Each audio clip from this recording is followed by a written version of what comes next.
హైదరాబాద్ కూకట్పల్లిలోని ఓ ప్లాట్లో rowdy మూకలు విధ్వంసం సృష్టించారు. గోపాల్ నగర్ సొసైటీలో ఉండే ప్లాట్లోకి కొంతమంది చొరబడి ఇంట్లోని సామాన్లను బయటపడేశారు. ఈ ఫ్లాట్కు సంబంధించి కోర్టులో ఇంజెక్షన్ ఆర్డర్ ఉన్న వారిని ఖాళీ చేయించే ప్రయత్నం చేశారు. భయపెట్టి బలవంతంగా బయటకు పంపించే ప్రయత్నం చేశారని బాధితులు ఆరోపించారు.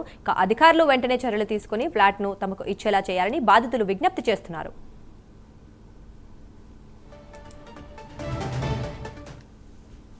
155 సర్వే నంబర్లో ఉన్న గోపాల్ నగర్ సొసైటీలో మా ప్లాట్ నంబర్ 802లో రౌడీ మూకలు వచ్చి గుండాయిజంగా ఆల్రెడీ ఒక సైటు కోర్టులో ఇంజెక్షన్ ఆర్డర్ ఉంది.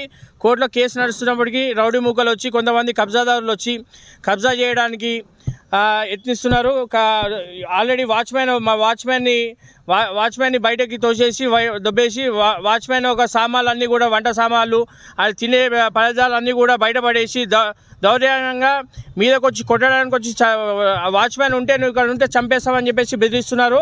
ఈరోజు మా అన్నగారి ప్లాట్ ఇది పి నాగేశ్వరరావు గారి ప్లాట్ 802 ప్లాట్ నంబర్ సంబంధించిన ఈ ప్లాటు. దీంట్లో రౌడీ మూకలు వచ్చి ఈ విధంగా గుండాయిజం చేసుకుంటా కబ్జాలు చేయడానికి యత్నిస్తున్నారు. దీని గురించి ఆల్రెడీ మేము పిఎస్కి వెళ్ళడం జరిగింది. మియాపూర్ పిఎస్లో ఇప్పుడు మా అన్న నాగేశ్వరరావు గారు ఆల్రెడీ కంప్లైంట్ చేయడం జరిగింది. దీని మీద చర్యలు తీసుకోవాలని అధికారులను కోరుతున్నాము.